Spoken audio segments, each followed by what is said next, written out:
शैली तु अति सरला। श्रीमतां भवतां शैली तु अतीव रोचते। ललिता अस्ति।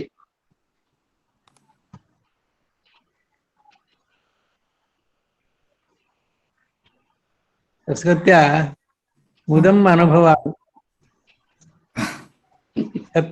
सत्यमिदं न अतिशयः। भवताम् अनुग्रहवचनम् अनुग्रहाय।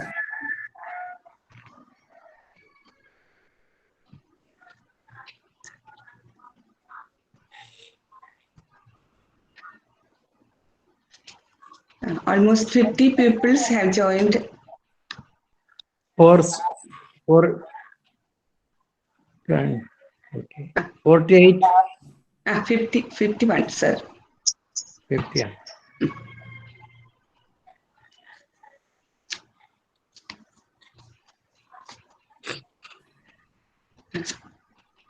Let us start the program.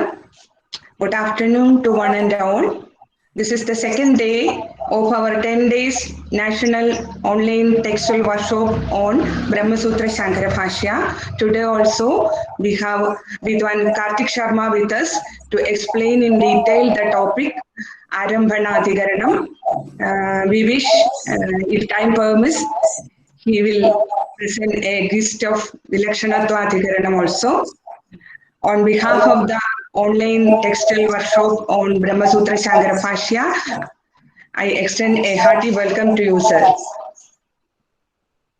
Our senior most professor, Professor Ramakrishna Bhatta sir, is also with us in this meeting. I extend a hearty welcome to Ramakrishna Bhatta sir also. I extend a hearty welcome to all the participants, all the scholars, other scholars from various parts of India, and our own scholars into this National Textile Workshop. Once again, I welcome one and all to this meeting. Sir, our students have a request to you. Ashwati? Teacher. പറഞ്ഞോളൂ മാഷ്ക്ക് മലയാളം മനസ്സിലാവും പറഞ്ഞോളൂ. Good afternoon to all. നമസ്കാരം മാഷെ. പറയുന്നത് വളരെ നല്ല രീതിയിൽ ഞങ്ങൾക്ക് ഇപ്പോൾ ക്ലാസ് എടുക്കുന്നുണ്ട്, എല്ലാം ഞങ്ങൾക്ക് മനസ്സിലാവുന്നുണ്ട്. എങ്കിൽ കൂടി മലയാളത്തിൽ കൂടി അതിന്റെ ഒരു സാരമായിട്ട് അതിന്റെ ഒരു സംഗ്രഹം പറയുകയാണെങ്കിൽ കുറച്ചും കൂടി ക്ലിയർ ആവും. ഞങ്ങളിപ്പോ BA കുട്ടികൾ ഉൾപ്പെടെ ഉള്ളത് കൊണ്ട് എല്ലാവർക്കും ഒന്ന് അതിന്റെ സാരം മലയാളത്തിൽ പറയുകയാണെങ്കിൽ എല്ലാവർക്കും വളരെ ഉപകാരപ്പെടും. ഞങ്ങളുടെ ഭാഗത്തു നിന്നുള്ള ഒരു റിക്വസ്റ്റ് ആണ്. Thank you. Thank you, ma'am.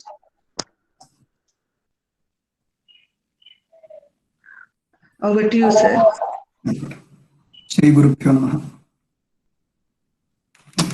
അപ്പോൾ പറഞ്ഞ പോലെ തന്നെ ഇന്നലെ ഞാൻ പറഞ്ഞ വിഷയത്തിന്റെ ഒരു സാരാംശം പറഞ്ഞിട്ട് ഇന്ന് വിവക്ഷിതമായിരിക്കുന്ന അംശത്തിലേക്ക് കിടക്കും.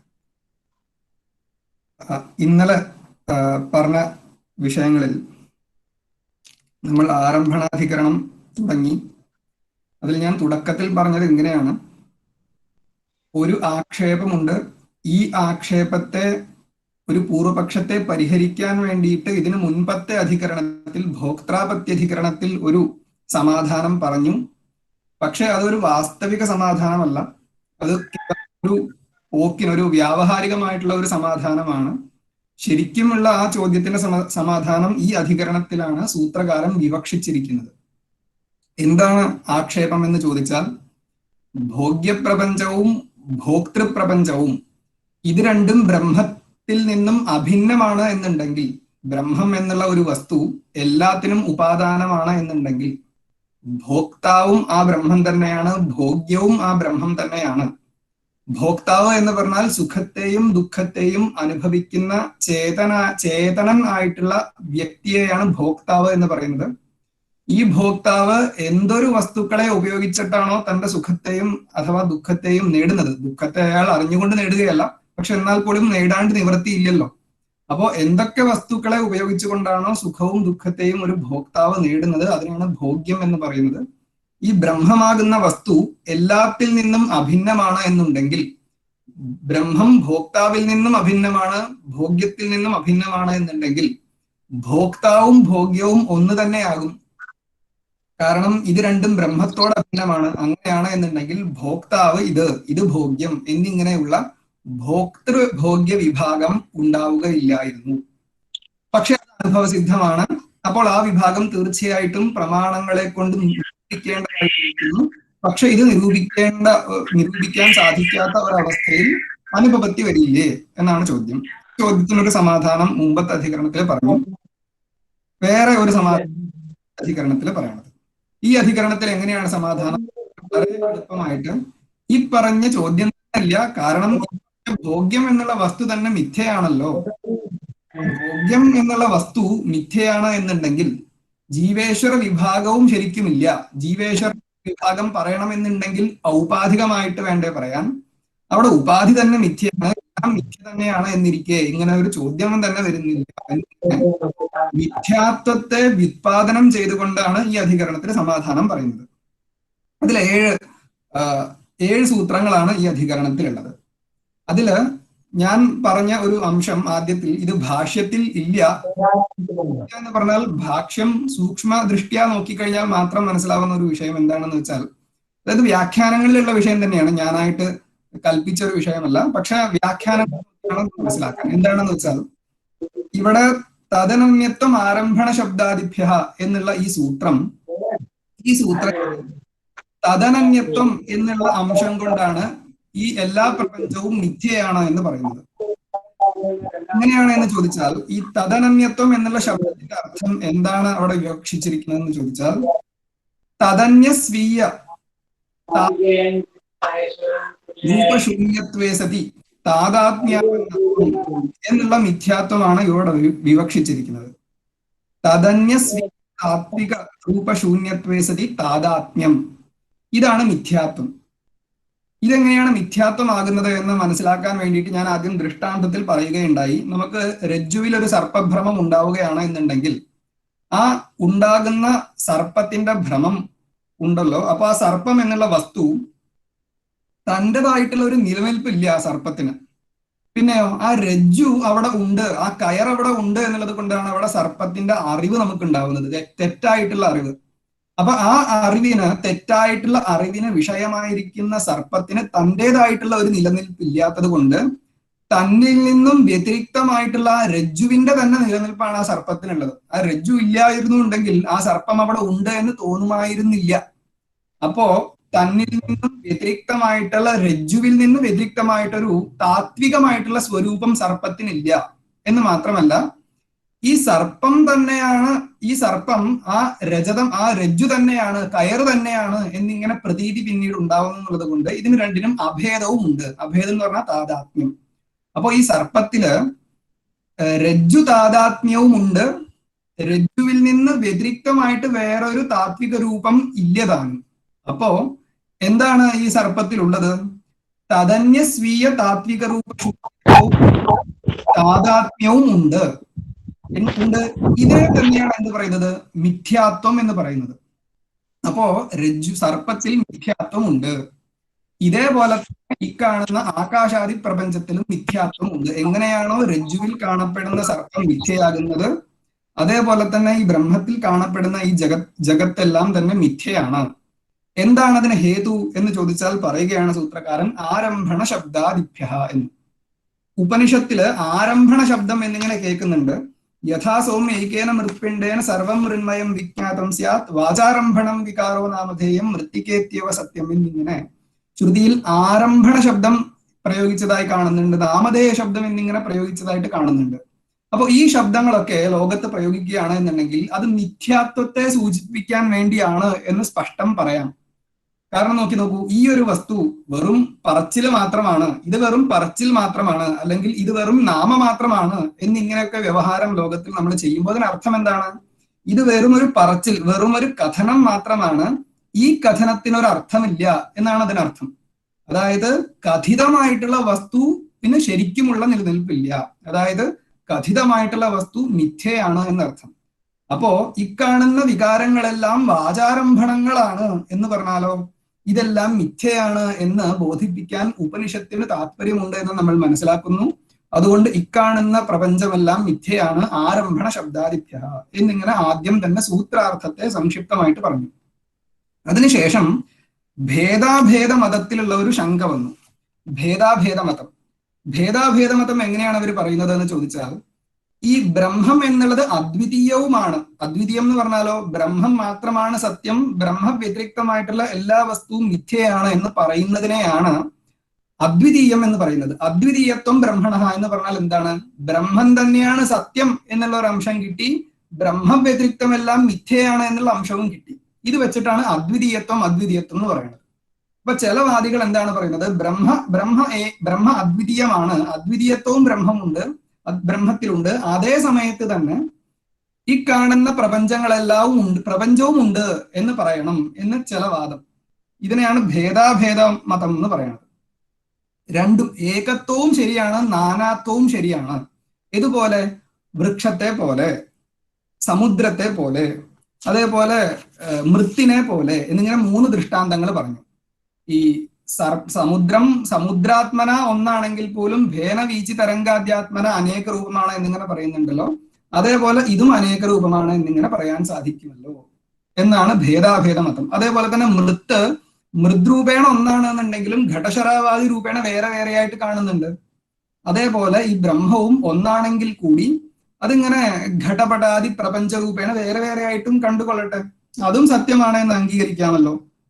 അപ്പൊ അതിൽ അനേകത്വാംശം കണ്ടു കഴിഞ്ഞാൽ സംസാരവും ഏകത്വാംശം കണ്ടു കഴിഞ്ഞാൽ മോക്ഷവും കിട്ടുമെന്ന് നമുക്ക് പറയാം. അപ്പൊ രണ്ടും സത്യമാണ് എന്നായിക്കൂടെ എന്നിങ്ങനെ ചോദ്യം വന്നു.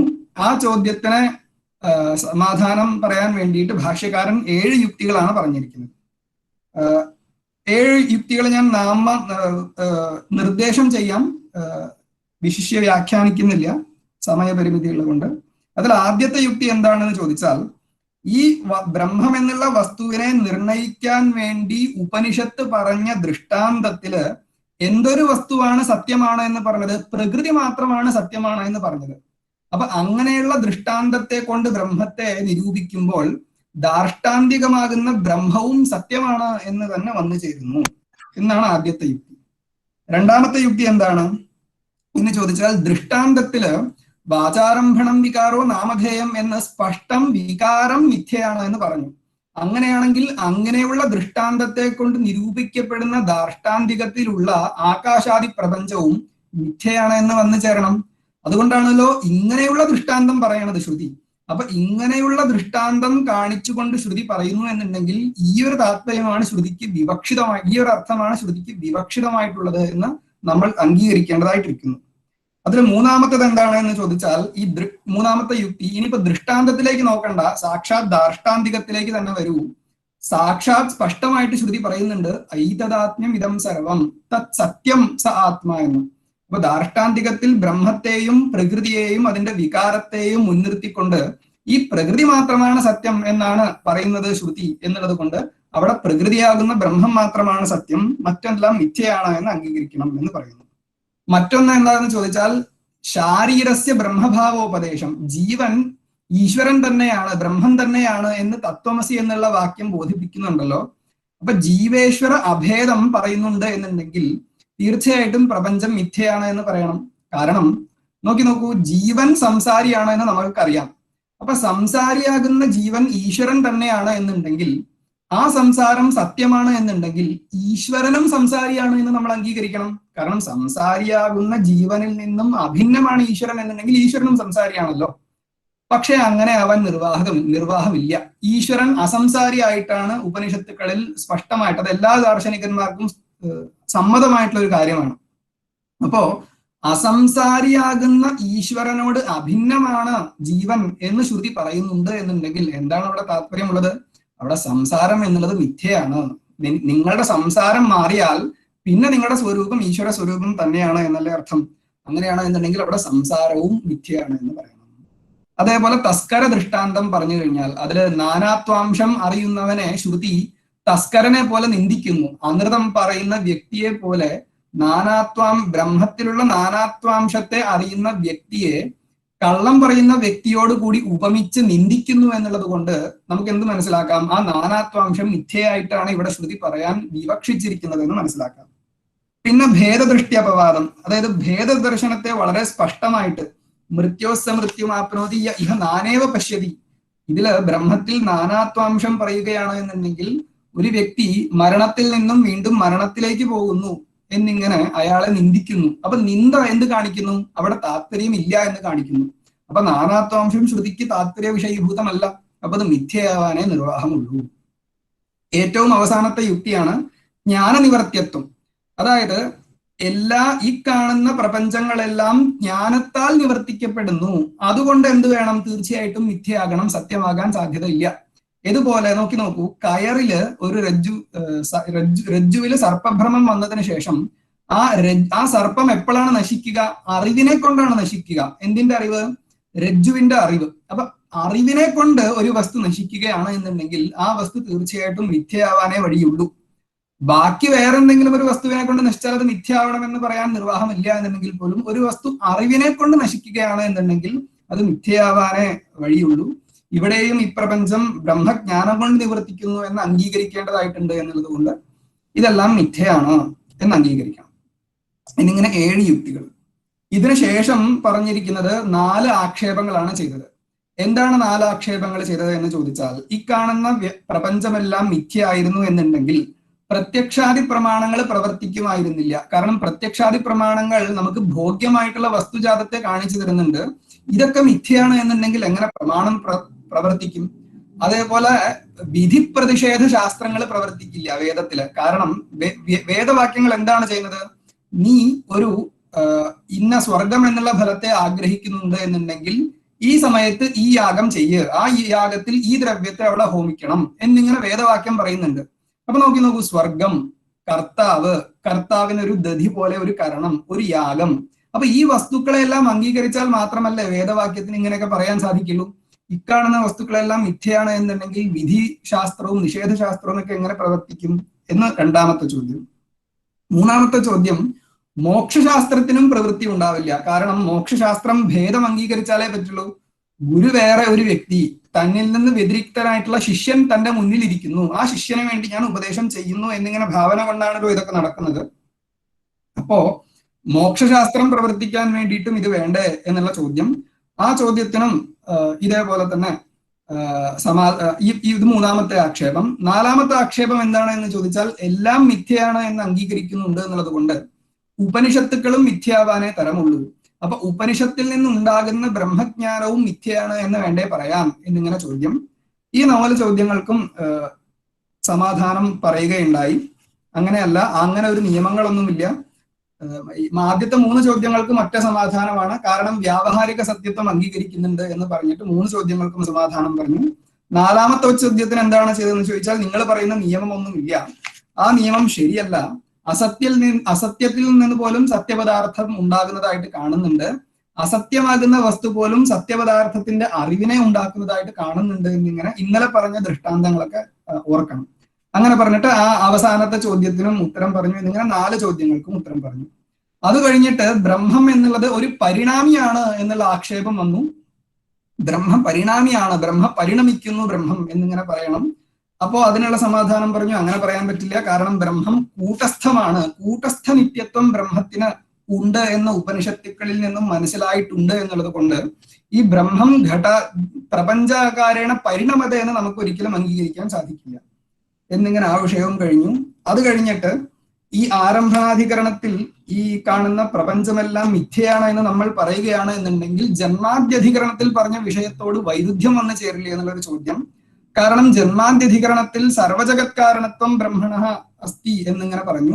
ഇവിടെ വന്നതിന് ശേഷം ഇക്കാണുന്ന വസ്തുക്കൾ തന്നെ ഇല്ല എന്ന് പറയുകയാണെന്നുണ്ടെങ്കിൽ എങ്ങനെയാണ് ഇല്ലാത്ത വസ്തുവിന് ബ്രഹ്മം കാരണമാകുന്നത് എന്ന് പറഞ്ഞാൽ അങ്ങനെയല്ല, അവിദ്യാ പ്രത്യുപസ്ഥാപിതമായിരിക്കുന്ന ഒരു വ്യാവഹാരികമായിട്ടുള്ള പ്രപഞ്ചങ്ങളെല്ലാം ഉണ്ട് എന്നുള്ളത് കൊണ്ട് അവിദ്യാ പ്രത്യുപസ്ഥാപിതമായിട്ടുള്ള ജഗത്തിന് കാരണമാണ് ബ്രഹ്മം എന്ന് തന്നെയാണ് അവിടെയും ഉദ്ദേശിച്ചിരിക്കുന്നത്.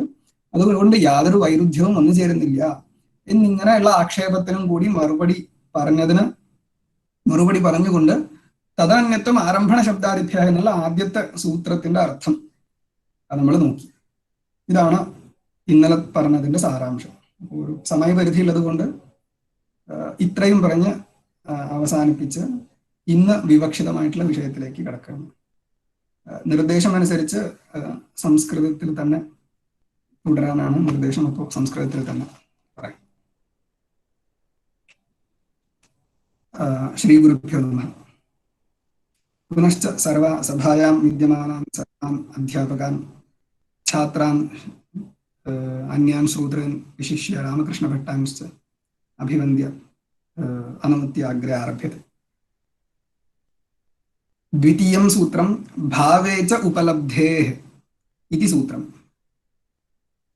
इतः परम् एतावत् पर्यन्तं किं जातम् इति चेत् प्रथमे सूत्रे सर्वस्यापि प्रपञ्चस्य मिथ्यात्वमस्ति इति उक्तं. मिथ्यात्वं च तदन्यस्वीयतात्विकरूपशून्यत्वे सति तादात्म्यम् इति उक्तम्. तर्हि एवं रीत्या सर्वस्यापि जगतः मिथ्यात्वे व्युत्पादिते इतः परं विद्यमानैः सूत्रैः किं क्रियते इति चेत् ब्रह्मजगतोः तादात्म्यमस्ति इति एतत् प्रतिपादयितुं सत्कार्यवादस्य समर्थनार्थं 6 सूत्राणि प्रवर्तन्ते. तत्र मिथ्यात्वे द्वयमस्ति. तदन्यस्वीयतात्विकरूपशून्यत्वमिति प्रथमं दलं, द्वितीयम् अस्ति तादात्म्यम्. तादात्म्यं नाम किम्? अभेदः. अभेदः कथं ज्ञायते अस्माभिः द्वयोः पदार्थयोः मध्ये? पश्यतु, सामानाधिकरण्यनिर्देशः अस्ति चेत्, सामानाधिकरण्यनिर्देशः नाम कः?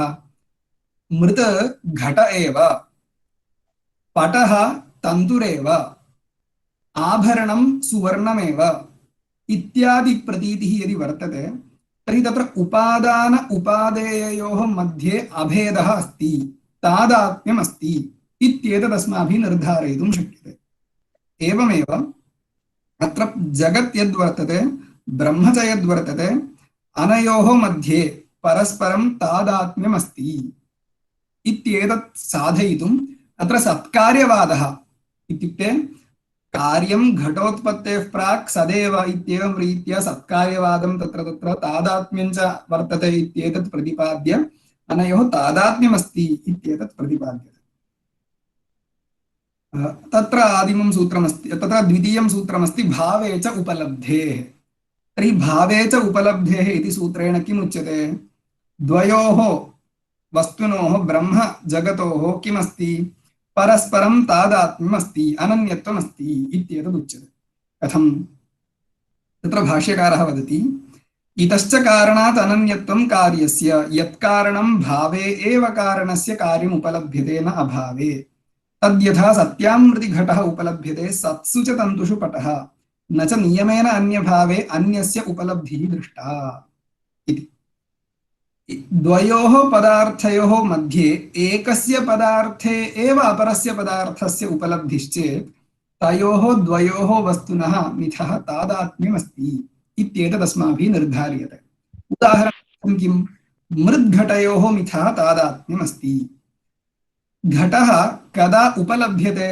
यदा मृद् वर्तते तदानीं घटः उपलभ्यते. यदि मृद् नास्ति तर्हि घटस्य उपलब्धिर्नास्ति. तर्हि यदा यदा मृद् वर्तते तदा एव घटः उपलभ्यते इति कृत्वा मृद्घटयोः तादात्म्यमस्ति इत्येतत् निर्धार्यते. एवमेव पश्यतु, यदा तन्तुः वर्तते तदानीमेव पटस्य उपलब्धिः भवति. न हि तन्तुं विना पटस्य कदाचित् उपलब्धिः स्यात् अस्माकं. तस्मात् तन्तुसत्त्वे एव पटस्य उपलब्धिः भवति इति कृत्वा तत्र पटस्य तन्तोश्च तादात्म्यमस्ति. एवमेव सुवर्णस्य सत्त्वे एव आभरणस्य उपलब्धिः भवति. तर्हि सुवर्ण तदाभरणयोः कुण्डलस्य सुवर्णकुण्डलयोः परस्परं तादात्म्यमस्ति. तर्हि कारणस्य भावे एव, तर्हि सूत्रस्य योजना कथं कर्तव्या? पश्यतु, कारणस्य भावे एव सत्त्वे एव कार्यस्य उपलब्धिरस्ति. अतः कार्यं कारणात् अनन्यमस्ति, अनन्यदस्ति इत्युक्ते कारणतादात्म्यापन्नमस्ति, अभेदः अस्ति कार्यकारणयोः इति सूत्रार्थः. तर्हि एवमेव यथा तत्र तन्तुपटयोः मृद्घटयोः सुवर्णकुण्डलयोः मध्ये तादात्म्यमस्ति, एवं अत्रापि ब्रह्मजगतोः मध्ये तादात्म्यमस्ति इति अवगन्तव्यं। यतोहि सद्रूपं ब्रह्म यदि वर्तते तदानीम् एव अत्र जगत् सर्वमपि दृश्यते इति कृत्वा मध्ये अनयोः अनयोरपि तादात्म्यम् अस्ति इति वक्तव्यम्। इति भावे च उपलब्धेः इति सूत्रम्। भावे च उपलब्धेः।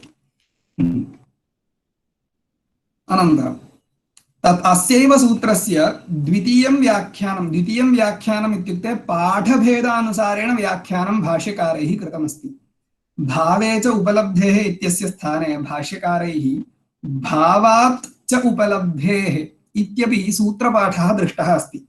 तर्हि तादृशसूत्रपाठानुसारेण अत्र अन्यदेकं व्याख्यानम् अस्ति, अत्र तदनुसारेण व्याख्यानं कर्तव्यमस्ति, तदपि भाष्यकारैः कृतमस्ति। किं भावात् च उपलब्धेः इति। अत्र कीदृशं व्याख्यानम् इति चेत् उपलब्धिभावात् इत्यर्थः। उपलब्धेः भावात्, उपलब्धि नाम षष्ठी, उपलब्धेः नाम प्रत्यक्षज्ञानस्य, भावात् नाम सत्त्वात्, तर्हि प्रत्यक्षज्ञानस्य सत्त्वात् इति। इत्यस्य कः अर्थः?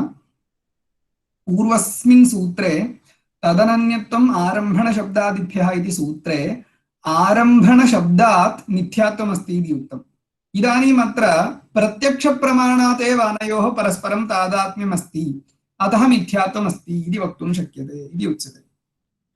कथम् अस्माकं प्रत्यक्षप्रमाणमस्ति इति चेत् पश्यतु, कार्यकारणयोः परस्परम् एवं प्रतीतिः अस्ति अस्माकम्। आतानवितानवन्तस्तन्तव एव पटः इति प्रत्यक्षप्रतीतिरस्ति। आतानवितानवन्तः एवं रीत्या विभिन्नाकारेण वर्तमानाः परस्परसंयुक्ताः ये तन्तवः ते तन्तवः एव पटः इति पटतन्तूनां परस्परम् अभेदः अस्माकं प्रत्यक्षप्रमाणेन ज्ञायते। कम्बुग्रीवादिरूपेण विद्यमाना या मृद् सा मृदेव घटः इत्येवं रीत्या प्रत्यक्षप्रमाणमस्ति। तेन किं ज्ञायते? कार्यकारणयोः परस्परं तादात्म्यमस्ति इति अङ्गीकर्तव्यम्। तर्हि प्रपञ्चोऽपि यदि ब्रह्मणः कार्यं स्यात् तर्हि ब्रह्मजगतोः तादात्म्यम् अवश्यं स्यात्। यदि तादात्म्यमस्ति तर्हि मिथ्यात्वमपि अग्रे पूर्वोक्तरीत्या उपपादयितुं शक्यते। अतः भावे च उपलब्धेः इति सूत्रम्। अनन्तरं किं सूत्रमस्ति? सत्त्वाच्च अवरस्य इति अन्यत् सूत्रम्। इदं सूत्रं किं वदति इति चेत् अवरस्यम्, अवरं नाम अवरकालीनम् इत्यर्थः। इतः उत्पत्स्यमानम् इति। इदं सूत्रं किं करोति? पुनः कारणात् कार्यस्य अनन्यत्वं ब्रवीति, तादात्म्यं ब्रवीति। कथम्? इदं सूत्रं वदति कारणात् कार्यस्य उत्पत्तेः प्राक् कार्यमस्ति इति श्रूयते इति। अवरस्य सत्त्वाच्च कार्यस्य सत्त्वं श्रूयते प्रागुत्पत्तेः इति उच्यते। तर्हि अवरं नाम, अवरमिति शब्दस्य अत्र कार्यम् इत्यर्थः, सत्त्वं नाम विद्यमानत्वं।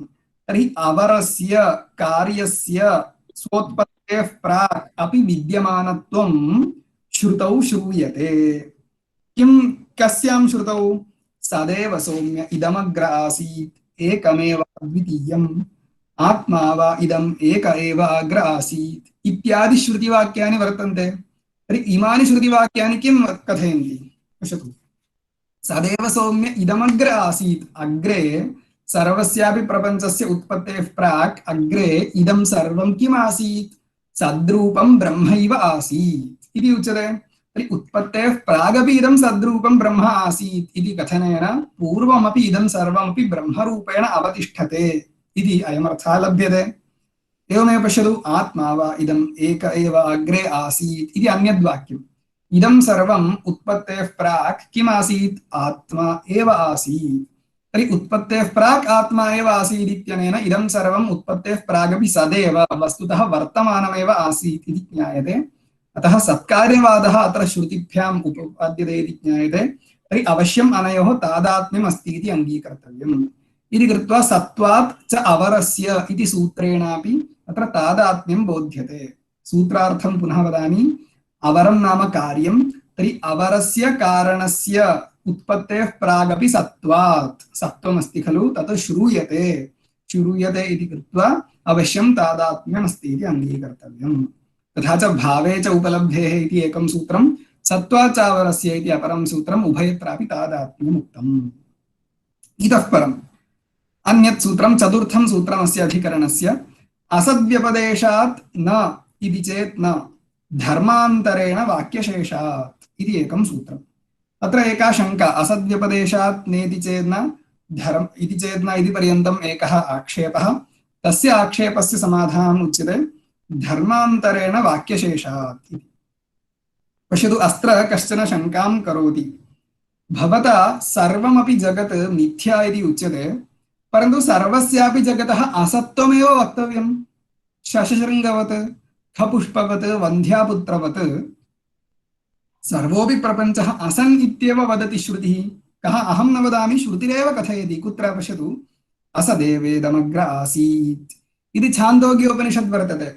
सर्वस्यापि वस्तुनः उत्पत्तेः प्राक् सर्वमपि वस्तु उत्पत्तेः प्राक् किम् आसीत् असदेव आसीत् असद्रूपमेव आसीत् इति उच्यते। तर्हि यदि असद्रूपमेव आसीत् इति उच्यते तर्हि पूर्वं सर्वस्यापि असत्त्वं श्रुत्या एव कथितमस्ति।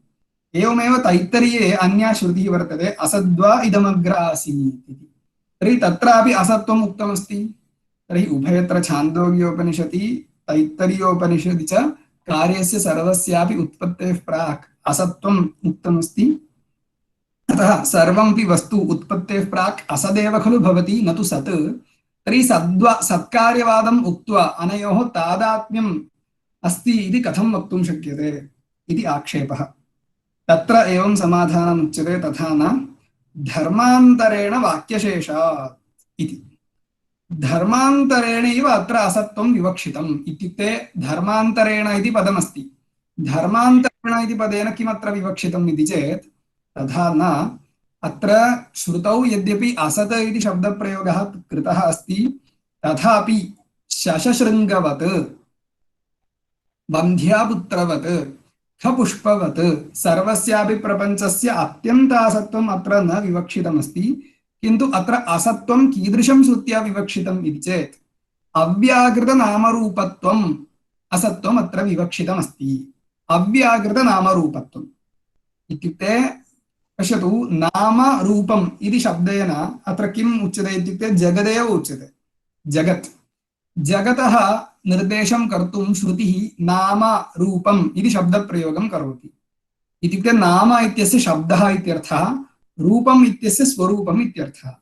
तर्हि सर्वमपि नामरूपात्मकम् एव खलु। यदि वा नामात्मकं भवति जगत् अथवा रूपात्मकं भवति तर्हि एतदुभयं यदा अभिव्यक्तं भवति सृष्टिः यदा ईश्वरः करोति अनन्तरं नामरूपयोः अभिव्यक्तिः यदा भवति पञ्चीकरणेन तदुत्तरमेव सर्वमपि वस्तु अस्माभिः द्रष्टुं शक्यते। ततः प्राक् तु इदं सूक्ष्ममेव आसीत्। तर्हि उत्पत्तेः प्रागपि भूतानि आसन् सर्वोऽपि प्रपञ्चः आसीत्। उत्पत्त्यनन्तरमपि सर्वोऽपि प्रपञ्चः आसीत् परन्तु उत्पत्तेः प्राक् नामरूपं नामरूपात्मकः प्रपञ्चः कीदृशः आसीत् अव्याकृतः आसीत्। अव्याकृतं नाम किम् अव्यक्तं व्यक्तं नासीत्। व्यक्तत्वम् अव्यक्तत्वं नाम किम् इति चेत् व्यवहार उपैक स्थूलभाव अनापन्नत्वम्। व्यवहारं प्रति अपेक्षितः यः स्थूलभावः सः स्थूलभावः न आपन्नः। इदानीम् उदाहरणार्थं पश्यतु मृत् घटाकारेण परिणमते परन्तु कदा परिणमते यदा दण्डचक्रादिव्यापारः यदि मृदि क्रियते तदानीं मृत् तदुत्तरं घटाकारेण परिणमते। इदानीमपि सा मृदेव। घटः इदानीं दण्डचक्रादिव्यापारोत्तरं वर्तते पूर्वमपि वस्तुतः आसीदेव परन्तु इदानीं जलस्य आनयनं पिपासानिवृत्त्यर्थं जलस्य आनयनं कदा कर्तुं शक्यते दण्डचक्रादिव्यापारं कृत्वा तत्र कम्बुग्रीवादिमत्वं सम्पाद्य अनन्तरमेव सा मृत् घटानयनार्थम् उपयोक्तुं शक्यते। पूर्वं तु नासीत्। तर्हि पश्यतु इदानीं सत्कार्यवादे किमस्ति घटस्तु पूर्वमेव आसीत्। दण्डचक्रादिव्यापारकरणात् प्रागपि घटः आसीत् परन्तु किम् अस्माभिः कर्तुं न शक्यते स्म? व्यवहारः नाम जलानयनम् इति यः व्यवहारः, तादृश जलानयन व्यापार औपैकः यः स्थूलभावः कम्बुग्रीवादिमत्वरूप धर्माश्रयत्वं नासीत् इति कृत्वा सः व्यवहार औपैक स्थूलभाव अनापन्ना इयं मृत् आसीत् इति कृत्वा इयं मृत् किमुच्यते? अव्याकृतम् इति उच्यते।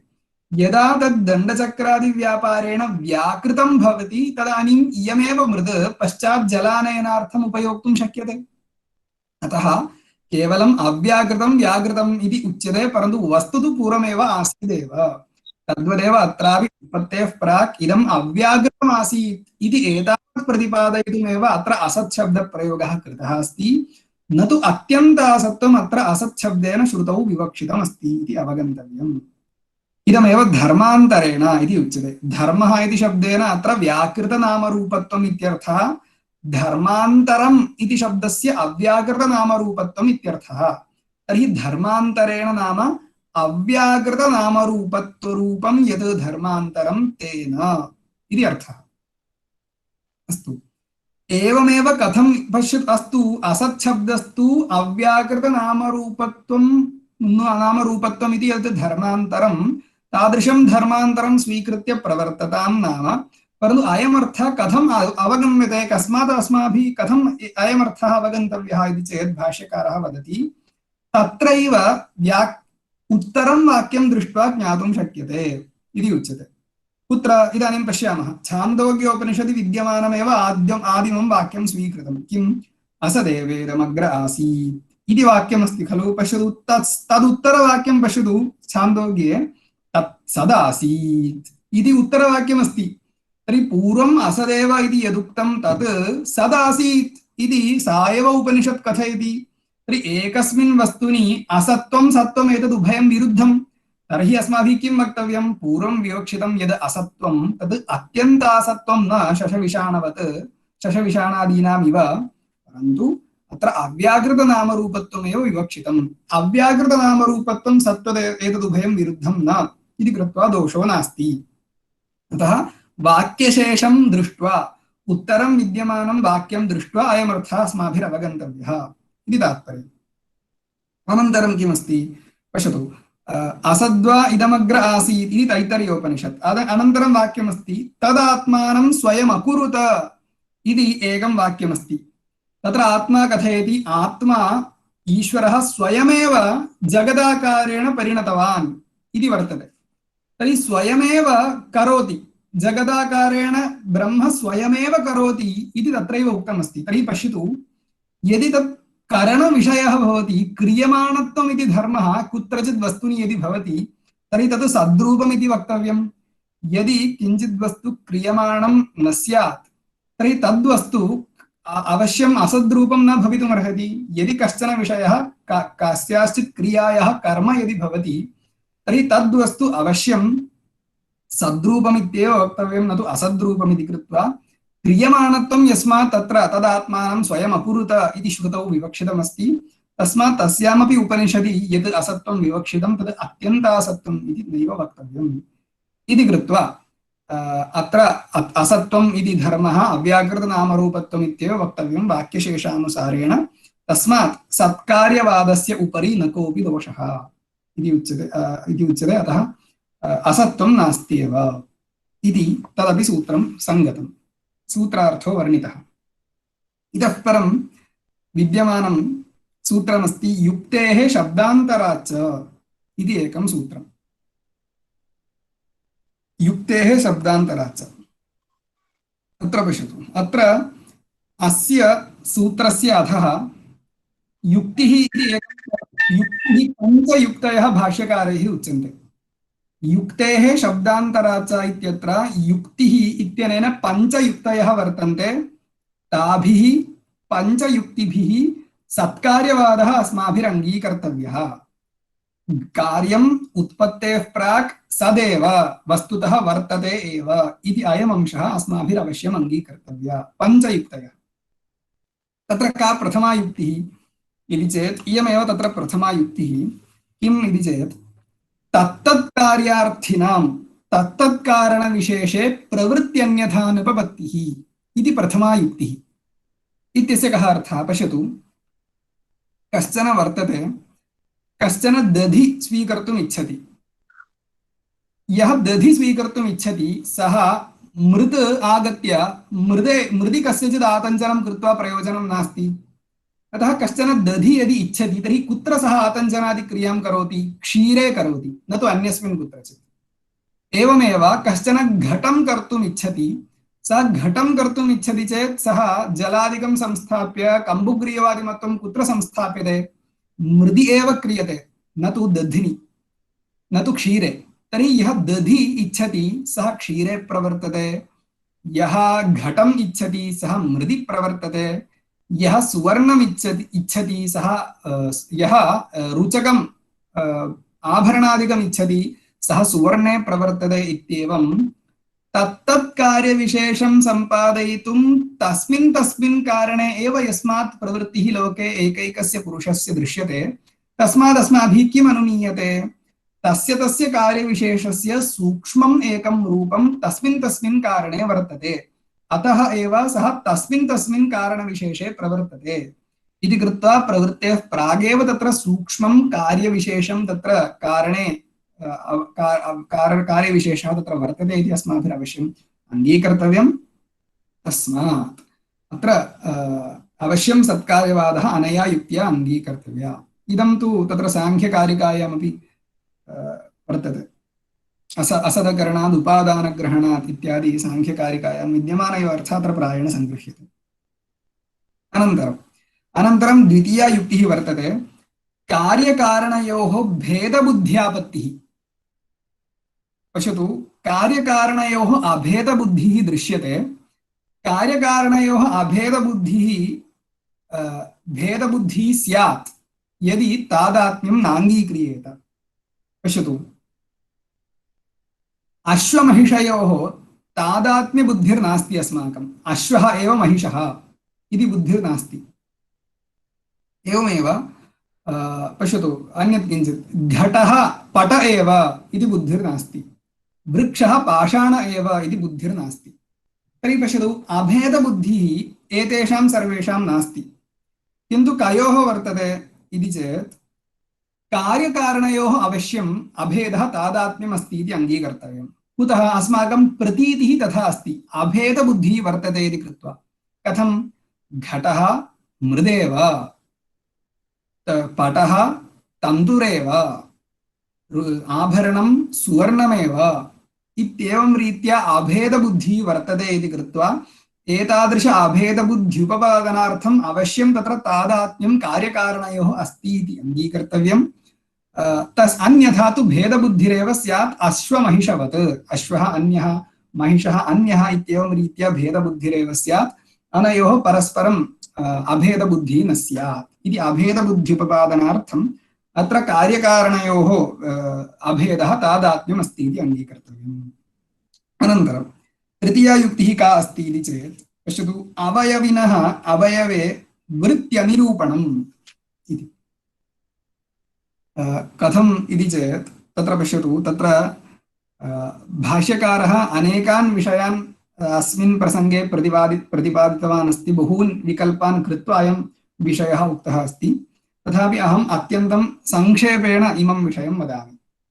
अत्र भाष्यकारः कथयति, यदि नैयायिकवत् कार्यकारणयोः तादात्म्यम् अनङ्गीकृत्य समवायादिसम्बन्धेनैव तत्र कार्यं कारणे अस्ति इति यदि उच्यते, तर्हि कार्यं कारणे अस्ति इति भवता उपपादयितुं न शक्यते इति उच्यते। कार्यं कारणे अस्ति इति त्वया वक्तव्यं, त्वया च समवायेन इति यदि उच्यते, तर्हि अवयवः अवयविनः अवयवे कथं वर्तन्ते? एकस्मिन् अवयवे वर्तते एव। एकस्य अवयविनः अनेके अवयवाः सन्ति। तत्र अनेकेषाम् अवयवानां मध्ये प्रत्येकम् एकैकः यः अवयवः अस्ति, तस्मिन् प्रत्येकम् अवयवे अवयवी अस्ति वा उत सम्भूय वर्तते वा इति विकल्पः। प्रत्येकम् अवयवे वर्तते वा उत सम्भूय वर्तते वा इति विकल्पः। पश्यतु उभयथा अपि क्लेशः अस्ति भवतां। पश्यतु सम्भूय वर्तते इति वक्तुं न शक्यते। कुतः? यदि सम्भूय वर्तते तर्हि तस्य कार्यस्य प्रत्यक्षमेव न स्यात् इति उच्यते। यतोहि पश्यतु यदि कश्चन पदार्थः सम्भूय व्यासज्य सम्भूय इत्यस्यैव शब्दान्तरं व्यासज्य इति। यदि एकं वस्तु यदि सम्भूय व्यासज्य कस्मिंश्चित् अवयवे वर्तते तर्हि व्यासज्यवर्ती तत् वस्तु तस्य वस्तुनः प्रत्यक्षं कदा स्यात्? तस्य आश्रयाः यावन्तः वर्तन्ते तावन्तः अवयवाः यदि तेन चक्षुषा द्रष्टुं शक्यन्ते तदानीमेव तत् कार्यमपि तेन द्रष्टुं शक्यते। अयं नियमः व्यासज्यवर्ती वस्तु प्रत्यक्षं कदा स्यात्? तदाश्रय प्रत्यक्षेणैव स्यात् इति नियमः। उदाहरणार्थं वदामि अन्यत्र। पश्यतु इदानीं त्रयः घटाः पुरतः दृश्यन्ते अस्माभिः। त्रयः घटाः इत्युक्ते त्रयः घटाः तेषु घटेषु त्रित्वम् इति संख्या अपि दृश्यते। त्रित्वं तर्हि त्रयः घटाः वर्तन्ते इति शब्दप्रयोगः अस्माभिः कदा क्रियते? त्रिषु घटेषु यदा त्रित्वं ज्ञायते। तर्हि त्रिषु घटेषु विद्यमानं त्रित्वमिदं कुत्र अस्ति? तत्र प्रथमे घटे द्वितीये घटे तृतीये घटे इति प्रत्येकं घटे न, किन्तु सर्वस्मिन्नपि सर्वेषु अपि त्रिषु घटेषु इदं त्रित्वं व्यासज्य वर्तते, सम्भूय वर्तते। तर्हि त्रिषु घटेषु सम्भूय व्यासज्य वर्तमानम् इदं त्रित्वम् अस्माभिः चक्षुषा कदा द्रष्टुं शक्यते? यदा एकैकोऽपि घटः अस्माभिः दृष्टः स्यात्। यदि त्रयाणां घटानां मध्ये यदि एकः घटः अस्माभिः यदि दृष्टो न स्यात् तर्हि अत्र त्रयः घटाः इति ज्ञानम् अस्माकं नोत्पद्यते। तर्हि त्रयः घटाः इति ज्ञानं कदा उत्पद्यते? त्रिषु घटेषु त्रित्वं ज्ञायते चेत्। त्रित्वं कदा ज्ञायते? यदा त्रयः अपि घटाः प्रत्येकं यदि ज्ञायते चेत्। तर्हि अनेकेषु वस्तुषु व्यासज्य वर्तमानः यः पदार्थः त्रित्वरूपः यः पदार्थः तस्य प्रत्यक्षं कदा स्यात्? तदाश्रय प्रत्यक्षेणैव स्यात् इति अवश्यम् अङ्गीकर्तव्यम्। तर्हि अयं नियमः वर्तते। व्यासज्यवर्ति वस्तु प्रत्यक्षस्य प्रत्यक्षं कदा स्यात्? तस्य यो यः आश्रयः अस्ति तस्य ज्ञाने सति स्यात्। एवमेव अत्र अवयवी यदि अवयवे सम्भूय वर्तते तर्हि अवयविनः ज्ञानं नैव स्यात्। यतोहि अनन्ताः अवयवाः भवितुमर्हन्ति। एते अनन्ताः अवयवाः अस्माभिः चक्षुषा द्रष्टुं न शक्यन्ते। तर्हि अवयविनः अपि ग्रहणं न स्यात् इति उच्यते। द्वितीयः विकल्पः कथमासीत्? अतः एकः अयम् अवयवी प्रत्येकं सम्भूय वर्तते इति तु वक्तुं न शक्यते इति अयं विषयः उक्तः। अस्तु प्रत्येकं वर्तते वा इति चेत् प्रत्येकमपि अस्ति इति वक्तुं न शक्यते। तर्हि अनेकत्वं स्यात्। एकैकस्मिन् तन्तौ एकैकः पटः अस्ति इति पटस्य अनेकत्वमपि स्यात् इति एकः दोषः उक्तः। तर्हि अयं पटः सर्वेषु तन्तुषु सम्भूय वर्तते इत्यपि वक्तुं न शक्यते। प्रत्येकस्मिन् तन्तौ पृथक् पृथक् वर्तते इत्यपि वक्तुं न शक्यते। यतोहि अनेके पटाः एकस्मिन्नेव तन्तौ स्युः, परन्तु तथा अस्माकं प्रतीतिः नास्ति। एक एव पटः अस्ति इत्येव खलु प्रतीतिः। इति कृत्वा कार्यं कारणे अस्ति इति वक्तुं न शक्यते। अतः समवायादिसम्बन्धः भवता न अङ्गीकर्तव्यः, किन्तु मदुक्तरीत्या तादात्म्यमेव अङ्गीकर्तव्यम् इति उच्यते। तर्हि तदेकम् इति तृतीया युक्तिः। अत्र वस्तुतः अनेके विषयाः सन्ति, परन्तु मया अत्यन्तं संग्रहेण उभयस्मिन्नपि विकल्पे विद्यमानः एकैकः दोषः उक्तः। ग्रन्थस्तु महान् दीर्घः अस्ति, युक्ते शब्दान्तराच इति सूत्रम्। इतः परं चतुर्थी युक्तिः। चतुर्थी युक्तिः का अस्ति इति चेत् उत्पत्तिक्रियायाः अकर्तृकत्वं स्यात्। उत्पत्तिक्रियायाः अकर्तृकत्वं चतुर्थी युक्तिः। पश्यतु, यदि काचित् क्रिया भवति तदानीं सर्वा अपि क्रिया कीदृशी भवति इत्युक्ते सकर्तृका भवति। सकर्तृका इत्युक्ते सर्वा अपि क्रिया, यदा काचित् क्रिया अस्माभिः क्रियते तदानीं तस्याः क्रियायाः कर्ता कश्चन अवश्यं भवेत्। उदाहरणार्थं कश्चन ग्रामं प्रति गच्छति चेत् तत्र गमनक्रियायाः कर्ता कः भवति? देवदत्तः भवति। देवदत्तः ग्रामं गच्छति, यज्ञदत्तः भोजनं करोति। तर्हि भोजनक्रियायाः कर्ता कः? यज्ञदत्तः कश्चन। तर्हि पश्यतु, यदा एकैका क्रिया उत्पद्यते तदानीं सर्वस्याः अपि क्रियायाः कर्ता कश्चन अवश्यम् अपेक्षितः इति नियमः अस्ति। एवं चेत् पश्यतु, यदि नैयायिकस्य मतं वयम् अङ्गीकुर्मः, किं मतम्? असत्कार्यवादः इत्युक्ते कार्यं नासीत्, कार्यस्य उत्पत्तेः प्राक् कार्यं नासीत् इति यदि अयं वादः यदि अस्माभिः अङ्गीक्रियते तर्हि पश्यतु, घटः उत्पद्यते इति यदि अङ्गीक्रियते तर्हि पश्यतु, घटः उत्पद्यते इति वाक्येन अस्माभिः किम् अवगम्यते? तत्र उत्पत्तिक्रिया एका काचित् अवगम्यते, उत्पत्तिक्रिया। तर्हि उत्पद्यते इति उत्पत्तिक्रिया या वर्तते तस्याः उत्पत्तिक्रियायाः कर्ता कः भवति इति अन्वेष्टव्यम्। उत्पत्तिक्रियायाः कर्ता कः? पश्यतु, घटः इति वक्तुं न शक्यते। कुतः? घटः इदानीं भवता नैयायिकेन नाङ्गीक्रियते। घटस्तु इतः परं खलु भविष्यति। एतावत्पर्यन्तं घटः न उत्पन्नः। तर्हि उत्पत्तिक्रियायाः कर्ता घटः न भवितुमर्हति। अस्तु, घटः मास्तु, घटस्य कारणमस्तु इति चेत् तथा न। कारणं तु पूर्वमेव उत्पन्नमस्ति। उत्पन्नं कारणं कथं पुनः उत्पद्यते? न हि उत्पन्नस्य उत्पत्तिरस्ति। तर्हि घटः उत्पद्यते इति शब्देन व्यवह्रियमाणा या उत्पत्तिः, उत्पत्तिरूपा क्रिया, तस्याः उत्पत्तिक्रियायाः कर्ता कश्चन अवश्यम् अपेक्षते। स च कर्ता कः स्यात् इति चेत् कार्यं भवितुं नार्हति। कार्यस्य असत्त्वं त्वया नैयायिकेन उच्यते इति कृत्वा कारणं नैव भवितुमर्हति उत्पत्तिक्रियायाः कर्तृ, यतोहि कारणं तु पूर्वमेव उत्पन्नमस्ति इति कृत्वा उत्पत्तिक्रियायाः अकर्तृत्वं भवतः नैयायिकस्य अथवा असत्कार्यवादिनः मते स्यात् इति कृत्वा त्वया किम् अङ्गीकर्तव्यं? सत्कार्यवादः अङ्गीकर्तव्यः। सत्कार्यवादः अङ्गीकर्तव्यः इत्यस्य कः अर्थः? उत्पत्तेः प्रागपि कार्यं सूक्ष्मरूपेण कारणे वर्तते, तादात्म्येन वर्तते, अभेदेन वर्तते इति अवश्यम् अङ्गीकर्तव्यम्।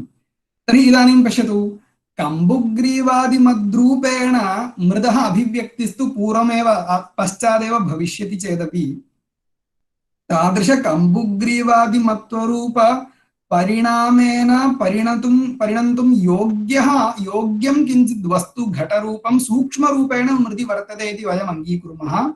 सूक्ष्मरूपेण तादात्म्येन मृदि विद्यमानम् इदं घटतत्त्वमेव उत्पद्यते, उत्पत्तिक्रियायाः आश्रयः भवति इति वयम् अङ्गीकुर्मः। तथा च उत्पत्तिक्रियायाः सकर्तृकत्वम् उपपादयितुं, किञ्चित् कर्तृकत्वम् उपपादयितुं कार्यं कारणे सद्रूपेण उत्पत्तेः प्रागपि वर्तते इति अवश्यम् अङ्गीकर्तव्यम्। अतः उत्पत्तिक्रियायाः अकर्तृकत्वम् इति आपत्तिं वारयितुं तस्याः उत्पत्तिक्रियायाः सकर्तृकत्वम् उपपादयितुम् अवश्यं तत्र सत्कार्यवादः अङ्गीकर्तव्यः इति स्थितिः। अनन्तरं किमस्ति इति चेत् कारकव्यापार अनर्थक्यम् इति पञ्चमयुक्तिः। कारकव्यापार अनर्थक्यम् किं तत्? कारकव्यापार अनर्थक्यं नाम इति चेत् पश्यतु, असत्पदार्थः अस्माभिः प्रयत्नेन नैव उत्पादयितुं शक्यते। यदि कश्चन पदार्थः यदि असन् अस्ति तर्हि असतः उत्पत्तिरेव भवितुं नार्हति। उदाहरणार्थं पश्यतु, खपुष्पं यदि असत् स्यात्, असदस्ति खलु, तत् नैव उत्पादयितुं शक्यते अस्माभिः। वन्ध्यापुत्रः अस्ति, न हि वन्ध्यापुत्रः कदाचिदपि उत्पादयितुं शक्यते। शशशृङ्गमस्ति, तत् असदस्ति इति कृत्वा कदापि उत्पादयितुं न शक्यते।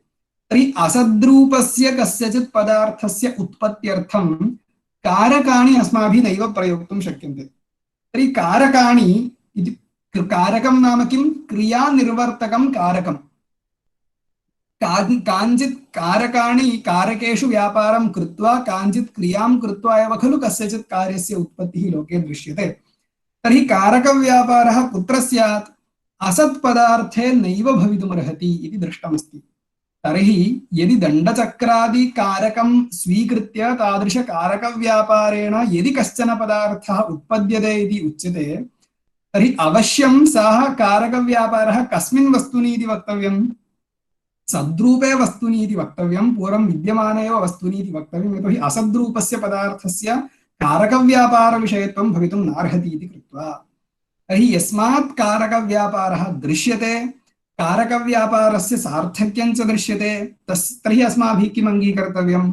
तत्र कार्यं सद्रूपं वस्तु किञ्चित् पूर्वमेव अस्ति इति अङ्गीकर्तव्यं। तथा च पश्यतु, पञ्चयुक्तिभिः अत्र सत्कार्यवादः अङ्गीकर्तव्यः। सत्कार्यवादे अङ्गीकृते कार्यकारणयोः तादात्म्यमपि अङ्गीकर्तव्यम् इति स्थितिः। काः पञ्चयुक्तयः?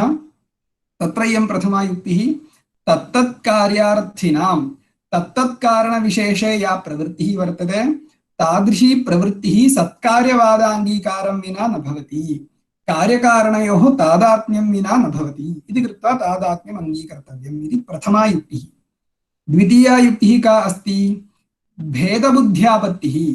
कार्यकारणयोः अभेदबुद्धिः अस्माकं दृश्यते, आतानवितानवन्तस्तन्तवेव पटः इत्यादि ज्ञानम् अस्ति। तर्हि अनयोः भेदबुद्धिः न इष्टा, अभेदबुद्धिरेव इष्टा। सा च अभेदबुद्धिः कदा स्यात्? यदि तादात्म्यम् अस्ति चेदेव स्यात्। तर्हि तत्र भेदबुद्धि, कार्यकारणयोः भेदबुद्धिं वारयितुम् अभेदबुद्धिम् उपपादयितुम् अवश्यम् अनयोः तादात्म्यम् अस्ति इति अङ्गीकर्तव्यम् इति द्वितीया युक्तिः।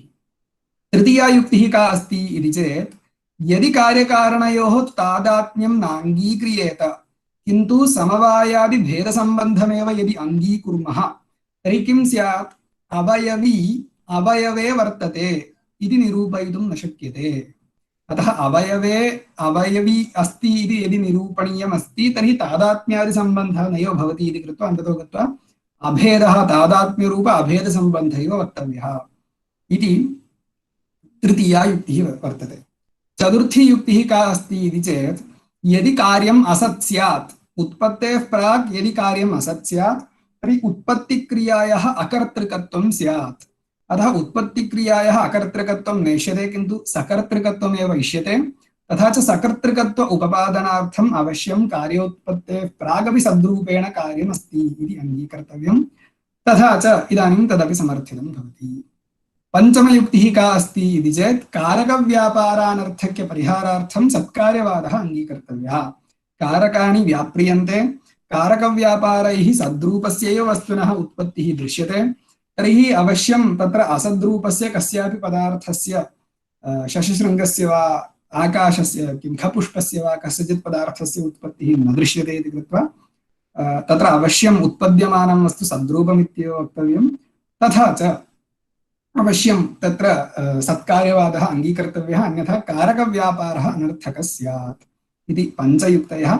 एताभिः पञ्चयुक्तिभिः सत्कार्यवादः समर्थितः, तथा च कार्यकारणयोः तादात्म्यमपि अस्ति इत्येतत् समर्थितं भवति इति स्थितिः। अतः युक्तेः इति अंशस्य व्याख्यानं तु समाप्तम्। इतः परं किमस्ति? शब्दान्तरम् इति अपरः हेतुः अनेन एव सूत्रेण उच्यते। शब्दान्तरम् इति सुलभं। तत्र असद्व्यपदेशी यः, अत्र शब्दान्तरम् इत्यस्य कः अर्थः? शब्दः शब्दात् अन्यः शब्दः शब्दान्तरम्। तर्हि कीदृशः शब्दः? तदपेक्षया अन्यः शब्दः कः विवक्षितः इति चेत्, अत्र पूर्वम् असत् शब्दः उक्तः खलु, सः एव अत्र शब्दः इत्यनेन विवक्षितमस्ति। असद्व्यपदेशी असत्त्वबोधकः यः शब्दः, असद्रूपः शब्दः, तदपेक्षया अन्यः यः शब्दः, सद्व्यपदेशी शब्दः, सत् इति शब्दः, सत्त्वं बोधयितुम् पर्याप्तः यः शब्दः, सः शब्दः श्रुतौ दृश्यते इति कृत्वा अवश्यं सत्त्वमेव अङ्गीकर्तव्यं, न तु असत्त्वं। कीदृशः शब्दः? शब्दान्तरं तत् कीदृशम् इति चेत् उच्यते, सदेव सौम्य इदमग्र आसीत् एकमेवाद्वितीयम् इति श्रुतिः वर्तते। तर्हि तत्र सत् इति शब्दप्रयोगः कृतः। एवमेव तद्धैक आहुरसदेवेदमग्र आसीत् इति उक्त्वा असत्त्वपक्षं निराकृत्य कथम् असतः सज्जायेत इति आक्षेपं च कृत्वा अनन्तरं पश्यतु, सत्त्वेव सौम्येदमग्र आसीत् इति अग्रे छान्दोग्ये वर्तते। तस्मात् तत्र असत्त्वापेक्षया सत्त्वं बोधयितुं यत् शब्दान्तरं, तादृशं शब्दान्तरं श्रुतौ एव उक्तमस्ति इति कृत्वा अवश्यम् अत्र सत्कार्यवादः अङ्गीकर्तव्यः इति सत्कार्यवादसमर्थनार्थम् इदं सूत्रम्। अनन्तरं च पटवच्च इति अन्यत् सूत्रमस्ति। पटवच्च इति अन्येन सूत्रेणापि पुनः एकः दोषः वारणीयः अस्ति। सः दोषः एकः वार्यते, सत्कार्यवादश्च समर्थ्यते। कः अर्थः अस्ति इति चेत् पश्यतु, तत्र एवं कश्चन आक्षेपः भवति, इदं सर्वं कार्यं वर्तते, तद् कार्यकारणयोः परस्परं तादात्म्यमस्ति, ब्रह्मजगतोश्च कार्यकारणभावः अस्ति, तस्मात् तादात्म्यमिति भवता उच्यते खलु, इदं सम्यक् न। यतोहि पश्यतु, अत्र कार्यं तथा कारणात् भिन्नमेव भवितुमर्हति इति सः वदति। कुतः? न दृश्यते खलु, तस्मात्। कार्योत्पत्तेः प्राक् किं दृश्यते? कार्यं दृश्यते वा कारणं दृश्यते वा? केवलं कारणं, कार्यं तु न दृश्यते इति स्थितिः वर्तते। तर्हि इदानीम् एवमेव पश्यतु, द्वितीयः हेतुः, अधिकं परिमाणं दृश्यते। यदा तन्तुः पूर्वमेव आसीत्, अनन्तरं तु तदपेक्षया अधिकं परिमाणं पटस्य दृश्यते, तर्हि पूर्वमेव घटः मृद ईषदेव आसीत्, अनन्तरं बहु योजयित्वा अनन्तरं परिमाणाधिक्यं दृश्यते। तर्हि पूर्वम् अनुपलभ्यमानम् इदानीम् उपलभ्यते, पूर्वं विद्यमानं यत् परिमाणं तदपेक्षया अधिकं परिमाणम् इदानीं दृश्यते। तर्हि अस्माभिः किम् अत्र अवगन्तव्यमस्ति? कार्यं कारणात् भिन्नमेव खलु अवगन्तव्यमस्ति इति चेत् तत्र समाधानम् उच्यते, तथा न। पटवत्, पटवच्च अयं दृष्टान्तः भवता अवगन्तव्यः। यतोहि पश्यतु, पटः कश्चन वर्तते खलु, पटस्य यदा संवेष्टनं क्रियते तदानीं पश्यतु, तस्य तदानीं तद् सर्वांशेन न उपलभ्येत दूरात्, अयं पट एव इति कदाचित् न उपलभ्येत। एवमेव पश्यतु, तस्य यः आयामविस्तारः, तस्य यत् परिमाणं तत् सर्वांशेन स्पष्टं न स्यात्। परन्तु यदा अयमेव पटः यदा तस्य प्रसारितं भवति, प्रसारणं यदा क्रियते, तदानीं पश्यतु, अयम् इदानीं व्यक्तः गृह्यते, अयं पटः, अस्य एतावान् आयामः, एतावान् विस्तारः वर्तते, एतावत् परिमाणम् अस्य वर्तते इति विशिष्य दृश्यते। तर्हि पश्यतु, अस्य अयमर्थो वा? संवेष्टनसमये तु पटः नासीत् अथवा परिमाणं नासीत्, यदा प्रसारणं कृतं तदानीं नूतनं परिमाणम् उत्पन्नम्, इदानीं पटः नूतनः उत्पन्नः इति तथा न। तद् प्रसारणसमये विद्यमानः पटः संवेष्टनसमयेपि आसीत्, प्रसारणसमये विद्यमानः यः आयामविस्तारः तत् पूर्वमेव आसीदेव इति एव अवश्यम् अस्माभिः अङ्गीकर्तव्यं। न उपलब्धम् इति एतावन्मात्रेण नूतनम् उत्पन्नम् इति नैव वक्तुं शक्यते इति एतत् प्रतिपादयितुम् अयं दृष्टान्तः। अनन्तरम् इदम् एकं सूत्रं, पटवच्च इति सूत्रम्। तर्हि अनेनापि सत्कार्यवादः समर्थितः, कार्यकारणयोः तादात्म्यमस्ति इति उच्यते। अग्रिमं सूत्रमस्ति यथा च प्राणादि इति। यथा च प्राणादि इति सूत्रं किं करोति? इदम् एवम् एकं कञ्चन आक्षेपं करोति, तस्य आक्षेपस्य समाधानार्थम् इदं सूत्रम् आगतमस्ति। कः आक्षेपः? पश्यतु, कार्यं कारणात् भिन्नं भवितुमर्हति, यतोहि कारणेन कर्तुम् अशक्यं किञ्चित् प्रयोजनं कार्येण कर्तुमर्हति। उदाहरणार्थं मृद् वर्तते, मृदस्ति चेत् तत्र पूर्वं तु घटानयनात् जलानयनादि कार्यम् इदानीं कर्तुं न शक्यते स्म, परन्तु यदा तत्र कम्बुग्रीवादिमत्वम् इत्युक्ते यदा घटरूपेण तद् वर्तते तदानीं तस्य इदानीं जलानयनं कर्तुं शक्यते। तर्हि मृदवस्थायां कर्तुम् अशक्यं किञ्चित् प्रयोजनम् इदानीं कर्तुं शक्यते इति कृत्वा इदम् अन्यदेव अस्ति खलु इति वक्तव्यम्। इति चेत् तत्र उच्यते तथा न, यथा च प्राणादि इति उच्यते। इति एकं समाधानम् उच्यते। प्राणापानादीनां विषये दृष्टान्तं प्रदर्श्य अयम् आक्षेपः परिह्रियते। कार्यभेदः अस्ति इति एतावन्मात्रेण तत्र पूर्वम् अविद्यमानं नूतनम् उत्पद्यते इति वक्तुं न शक्यते इति उच्यते। यथा पश्यतु, तत्र प्राणादयः वर्तन्ते, प्राणापान उदानादयः, ते यदा प्राणायामेन निरुद्धाः भवन्ति तदानीं पश्यतु, तत्र इदानीं यदा आकुञ्चनं प्रसारणादिक इदं यत् कार्यं वर्तते शरीरस्य, तत्सर्वम् इदानीं न दृश्यते, यतोहि प्राणाः निरुद्धाः। तर्हि इदानीम् आकुञ्चनप्रसारणादि क्रिया तु कार्यस्य इदानीं शरीरस्य न भवति। किन्तु पश्यतु, एतावता तत्र प्राणः नास्ति इति आयाति वा? न, प्राणः अपि वर्तते, यतोहि प्राणस्य किं कार्यमस्ति? तत्र जीवनरूपं कार्यम् इदानीमपि दृश्यते। यद्यपि प्राणस्य विशेषाः निरुद्धाः, तदानीं प्राणस्तु इदानीमपि वर्तते। तर्हि तत्र योगशास्त्रे प्रतिपादिताः ये प्राणायामाः, तेषां प्राणायामानां निरोधे सत्यपि प्राणत्वेन रूपेण तस्य यत् कार्यं तद् वर्तते एव। तर्हि पश्यतु तत्र कार्यभेदः अस्ति इति एतावन्मात्रेण अनयोः भेदः न प्रतिपादयितुं शक्यते। इदं नासीत् इत्यादिकं नैव वक्तुं शक्यते। प्राणादन्यत्वम् एतावता नैव आयाति। प्राणापानादयस्तु प्राणस्यैव कार्यमस्ति। अतः अत्र प्राणायामेन आकुञ्चनप्रसारणादिकं यत् कर्म तदिदानीं न दृश्यते इति कृत्वा तत्र कार्यभेदः अस्ति इति कृत्वा प्राणात् अन्यदेव अस्ति अपानादिकम् इति नैव वक्तुं शक्यते। तत् प्राणस्यैव विशेषः इति इव अत्रापि केवलं जलानयनं तु घटेन कर्तुं शक्यते, मृदा तु कर्तुं न शक्यते इति कृत्वा घटः मृदपेक्षया विलक्षणमस्ति, घटः विलक्षणः भिन्नः अस्ति इत्येतत् प्रतिपादयितुं न शक्यते।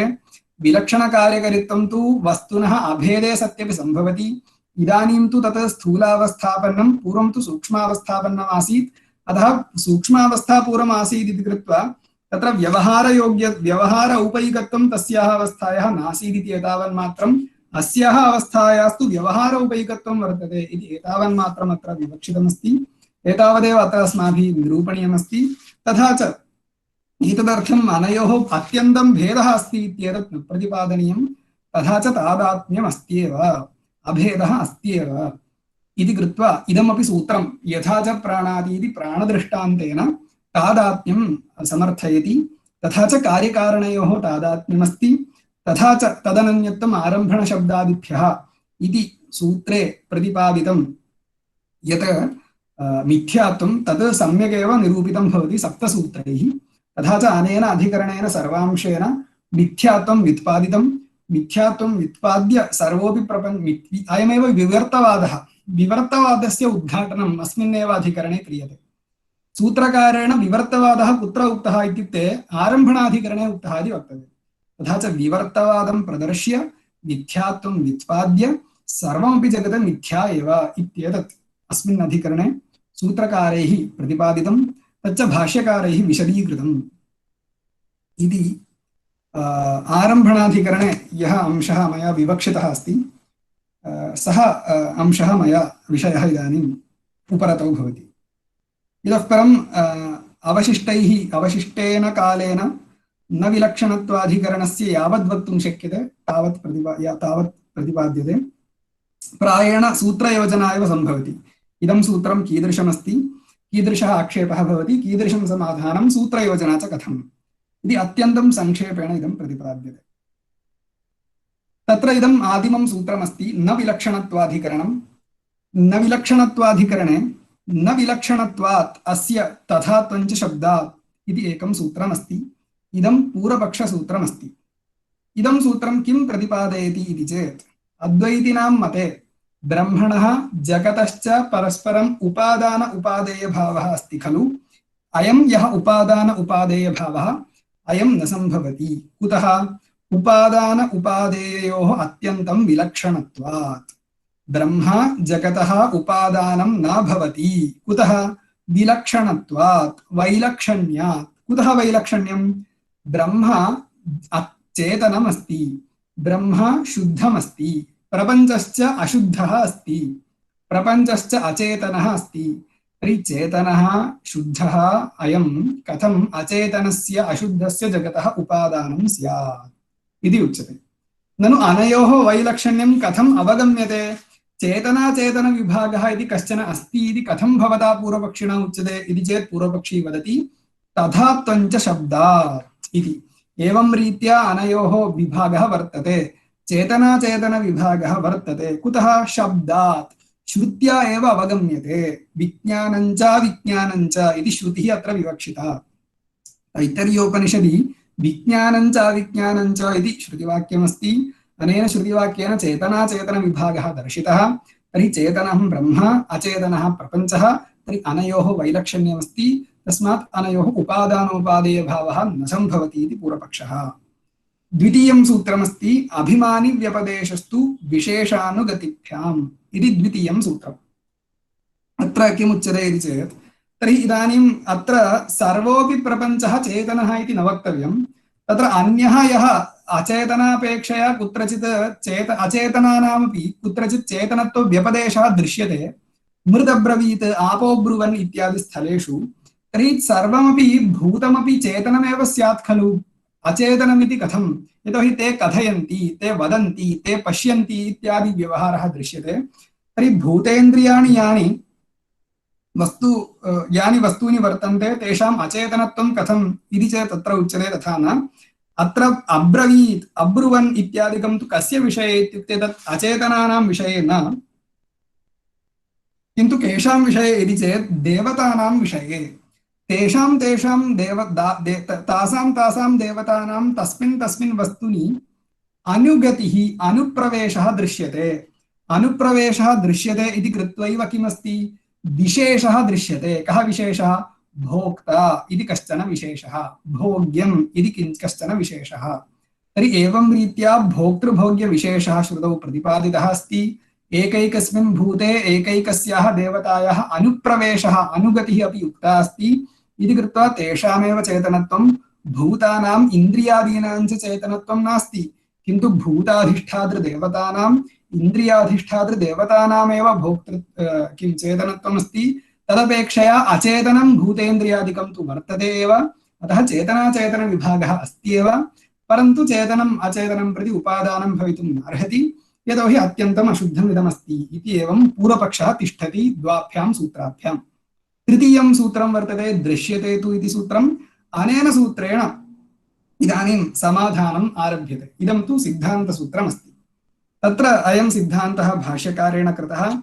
दृश्यते तु न हि दृष्टे अनुपपन्नं नाम इति युक्त्या अत्र समाधानमुच्यते अत्र चेतनाः वर्तन्तां नाम ततः अपि अचेतनस्य पदार्थस्य उत्पत्तिः भवितुमर्हति इति उच्यते तत्र उदाहरणमुक्तं भाष्यकारैः लोके यथा चेतनत्वेन प्रसिद्धाः ये पुरुषादयः तेभ्यः इदानीं विलक्षणानां केशनखादीनाम् उत्पत्तिः दृश्यते अचेतनत्वेन दृश्यमानं यत् गोमयादिकं ततः विलक्षणं वृश्चिकादिकं यत् जडं तस्य उत्पत्तिः दृश्यते तर्हि परस्परं विलक्षणेभ्यः पदार्थेभ्यः अपि परस्परं पदार्थस्य उत्पत्तिः दृश्यते इति कृत्वा विलक्षणात् अपि कार्यस्य उत्पत्तिः भवितुमर्हति इति कृत्वा वैलक्षण्यमस्ति इति एतावन्मात्रेण तत्र कस्यचित् पदार्थस्य उत्पत्तिः न त्वया अपलपितुं शक्यते इति कृत्वा अवश्यम् अत्यन्तं विलक्षणं यद् ब्रह्म ततः अपि अस्य विलक्षणस्य जगतः उत्पत्तिः भवितुमर्हति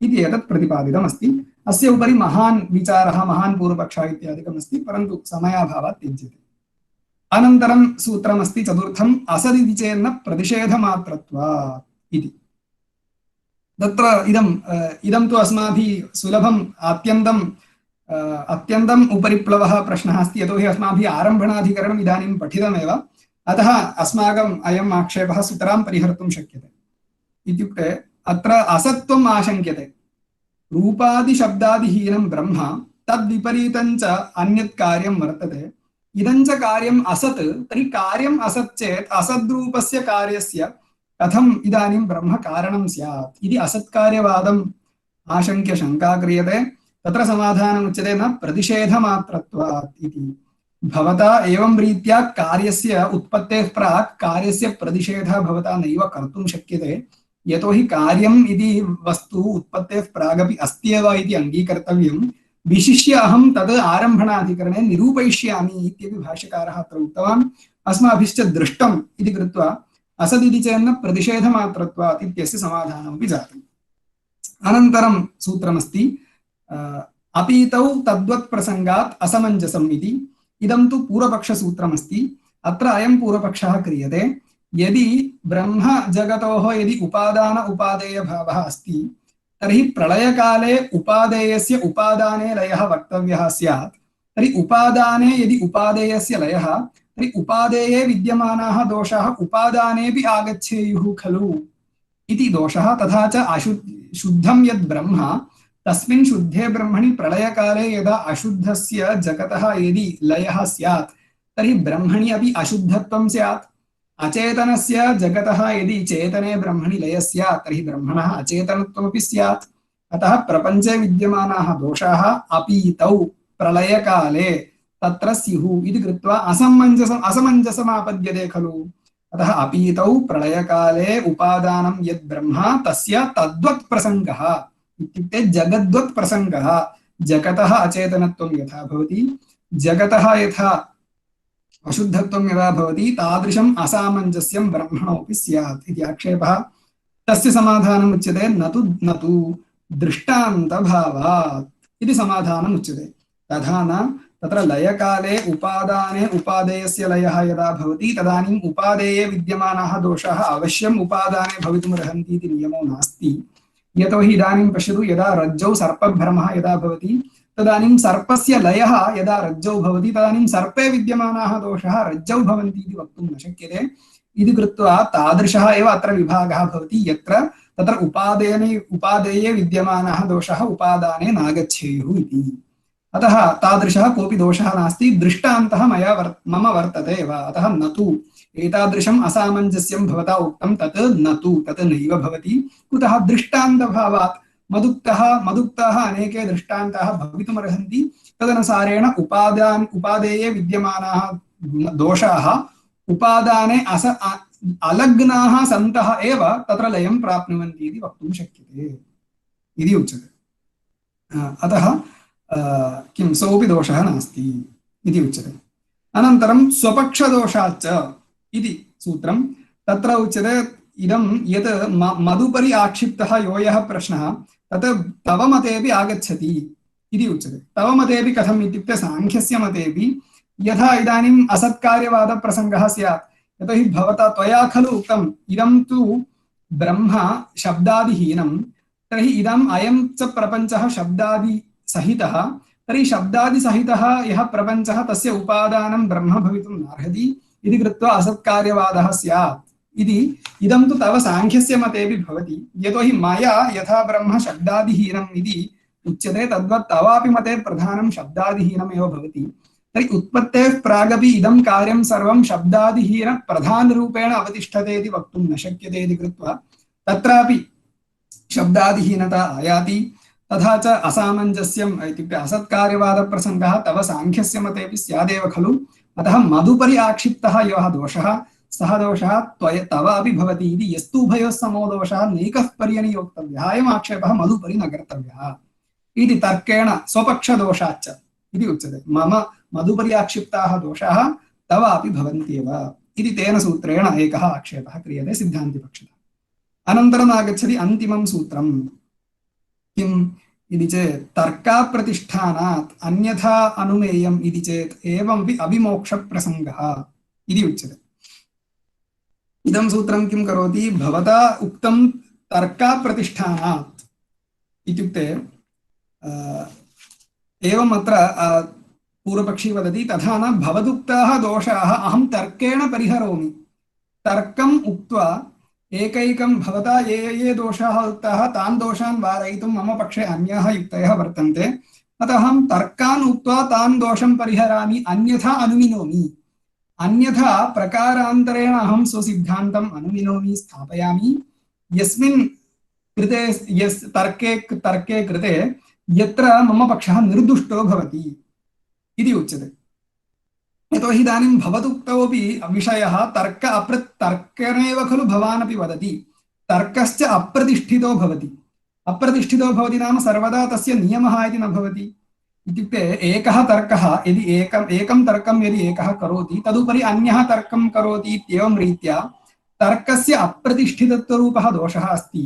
अतः त्वया अपि तर्केणैव आक्षेपः क्रियते तर्हि तदपि अप्रतिष्ठितमेव। तदुपरि मम अन्यत् किञ्चित् समाधानं स्यादेव इति कृत्वा तर्केण मदुपरि दोषम् आपादयन्नपि भवान् तदुत्तरम् अहं सम्यक् एकम् अन्यं तर्कम् उक्त्वा अहं स्वपक्षं स्थापयामि इति चेत् तत्र उच्यते एवमपि अविमोक्षप्रसङ्गः इति उच्यते। तत्र उच्यते एवम् उच्यते चेदपि तत्र एवं रीत्या तर्कस्य कुत्रचित् प्रतिष्ठितत्वम् अस्ति अतः अप्रतिष्ठितत्वं नास्ति। तथापि एवं रीत्या भवतां मोक्षो न स्यात्। इत्युक्ते संसार सम्यक् ज्ञानात् मोक्षः इति सर्वेषां मोक्षवादः। ततः इदं भवतः न स्यात् यतोहि तर्केणैव भवान् इदं सर्वं प्रतिपादयति। तर्हि सर्वेषां विषयाणां या विप्रतिपत्तिः वर्तते इदं तर्केण नैव भवितुमर्हति। तत्र अनेके एकं तर्कं यदि भवान् कथयति तदुपरि तर्कं वक्तुम् अन्यः अवश्यं भवत्येव। अतः वस्तुतः यः मोक्षः मुक्त्यभावः इत्युक्ते इदं तत्र वस्तुतः अर्थद्वयमस्ति अस्य सूत्रस्य। प्रथमार्थस्तु अप्रतिष्ठितत्वदोषात् अनिर्मोक्षः इति एकं समाधानं। भवान् तर्कं वदति चेदपि सः तर्कः अप्रतिष्ठितो भवति इति कृत्वा भवदुक्तन्यायेनैव अप्रतिष्ठितत्वरूपः दोषः, ततः विमुक्तिः न भवति। यतोहि इदं यद्वस्तु वर्तते एकं द्वितीयं समाधानं द्वितीयां व्याख्यानं प्रति न गच्छामि, प्रथममेव व्याख्यानं स्वीकरोमि। इदमेव प्रथमं व्याख्यानम् अत्र कृतमस्ति। भवतां मते अविमोक्षः स्यात्। अविमोक्षः नाम अप्रतिष्ठितत्वरूपः यः दोषः, तस्मात् दोषात् भवतः अपि मुक्तिः न स्यात्। कुतः इति चेत् तत्र यद्यपि प्रतिष्ठिताः तर्काः कुत्रचित् भवितुमर्हन्ति, यथा इदानीं वह्निधूमयोः मध्ये यदि वह्निर्न स्यात् तर्हि धूमोऽपि न स्यात् इत्यादिः कश्चन तर्कः प्रतिष्ठितः स्यात् नाम, परन्तु जगत्कारणविषये ब्रह्मणः विषये उपनिषदैकगम्यस्य ब्रह्मणः विषये ये तर्काः भवितुमर्हन्ति ते वस्तुतः भवता उच्यमानाः जगत्कारणविषये प्रतिपाद्यमानाः अप्रतिष्ठिताः एव भवन्ति, शुष्कतर्काः भवन्ति। इति कृत्वा अप्रतिष्ठितत्वरूपः यः दोषः, तस्मात् दोषात् भवतः मुक्तिः नैव भवति इति कृत्वा तव पक्षः असमीचीन एव इति। तर्काप्रतिष्ठानात् अन्यथा न नयमिति चेत् एवमप्यविमोक्षप्रसङ्गः इति च सूत्रेण तस्य अप्रतिष्ठितत्वम् उक्त्वा ब्रह्मजगतोः उपादान उपादेयभावः उपनिषदा अवगम्यमानः सः तथैव भवितुमर्हति, न तत्र स्थिरः अयं पक्षः, न किञ्चिदस्य पक्षस्य चालनं कर्तुं शक्यते इति ब्रह्मजगतः उपादानमेव इति अयं पक्षः अत्र न विलक्षणत्वाधिकरणे समर्थितः अस्ति। तत्र समय परिमितिः अस्ति इति कृत्वा अत्यन्तं संक्षेपेण अयं विषयः प्रतिपादितः इति अस्मिन् विषये क्षन्तव्यः इति उक्त्वा अत्र उपसंहरामि। यत्र च प्रष्टव्यमस्ति, यत्र कुत्रचित् पुनः प्रतिपादनीयमस्ति यदि छात्राणां कृते, तत्र अवशिष्टे काले यत्र कुत्रचित् पुनः प्रतिपादनीयमस्ति चेत् प्रतिपादयामि। धन्यवादः। श्रीगुरुभ्यो नमः।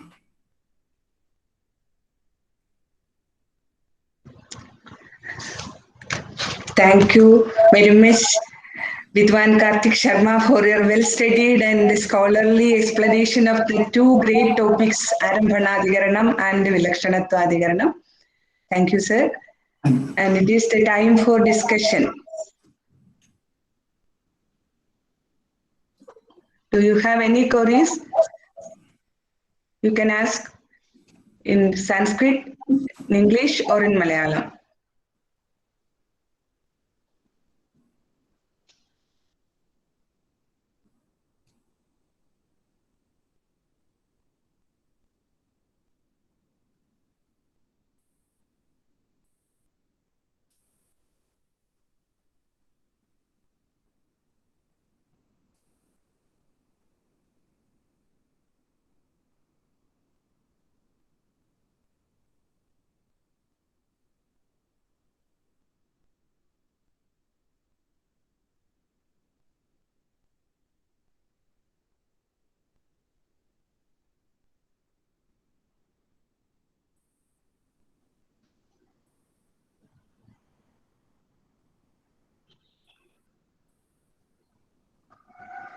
MA സ്റ്റുഡൻസ് എല്ലാവരും ഉണ്ടല്ലോ.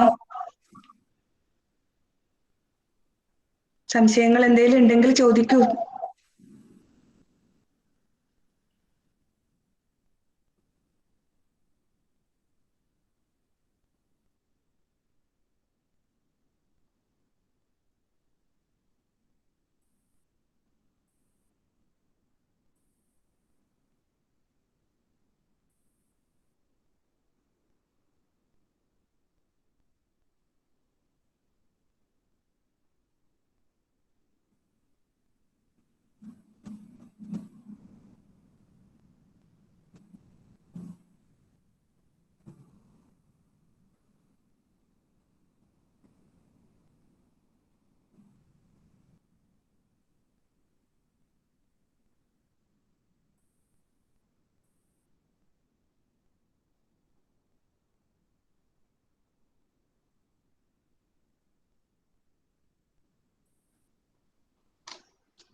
If there is no doubts, let us move on to the vote of thanks. I invite Ashwati, our fourth semester MA student, to propose vote of thanks. Good evening to all.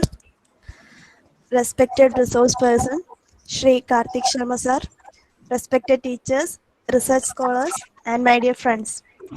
It's a matter of pride for me to propose a vote of thanks for a serious academic program.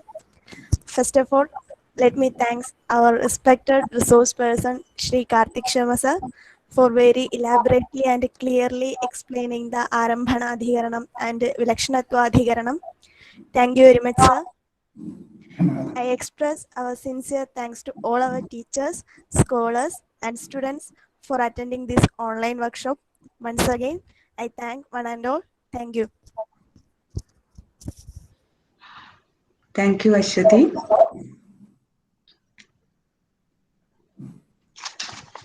Here is an announcement. The next two sessions, so tomorrow and day after tomorrow, Acharya Tulsi Kumara Joshi will be joining with us for explaining the topics Ishatya Dhigaranam and Smrtya Dhigaranam. All are requested to join at 2:45 p.m. itself. Thank you, Karthik sir, for your brilliant explanations. मम पक्षतः इमम् अवसरं दत्तवद्भ्यः सर्वेभ्यः निर्वाहकवर्येभ्यः अपि मम धन्यवादाः।